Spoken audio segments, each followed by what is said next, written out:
ರಾಯರ ಸೇವೆ 2ನೇ ದಿನ ಇವತ್ತು. ಇಂದು ಭಾನುವಾರ ಆಗಿರೋದ್ರಿಂದ ತುಂಬಾ ಜನ ಬಂದಿದ್ದರು. ಮಾರ್ನಿಂಗ್ 5 ಗಂಟೆಗೆ ಬರೋಕ್ಕೆ ಹೇಳಿದರು ನಮ್ಮನ್ನ. ನಮ್ಮ ಸೇವೆ ಇವತ್ತಿದ್ದು ಗರ್ಭದ ಗುಡಿ ಹತ್ರ.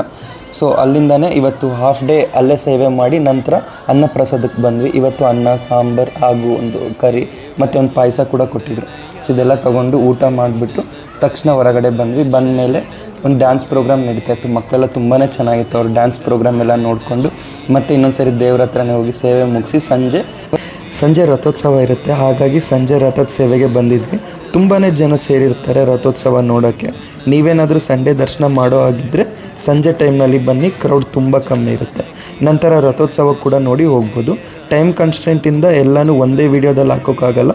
ಹಾಗಾಗಿ ರಥೋತ್ಸವದ 5 ವೀಡಿಯೋಗಳ್ನ ಸಪ್ರೇಟಾಗಿ ಒಂದು ವೀಡಿಯೋದಲ್ಲಿ ಮರ್ಚ್ ಮಾಡಿ ಹಾಕ್ತೀನಿ, ತಪ್ಪದೆ ನೋಡಿ. ಇವತ್ತಿಗೆ ನಮ್ಮ ಸೇವೆ ಮುಗಿದು ನಾಳೆ ಬೆಳಿಗ್ಗೆ 6 ಗಂಟೆಗೆ ಬರೋಕ್ಕೆ ಹೇಳಿದ್ದಾರೆ. ನಾಳೆ ಡೇ 3 ವೀಡಿಯೋನಲ್ಲಿ ಮತ್ತೆ ಸಿಗೋಣ. ಬೈ.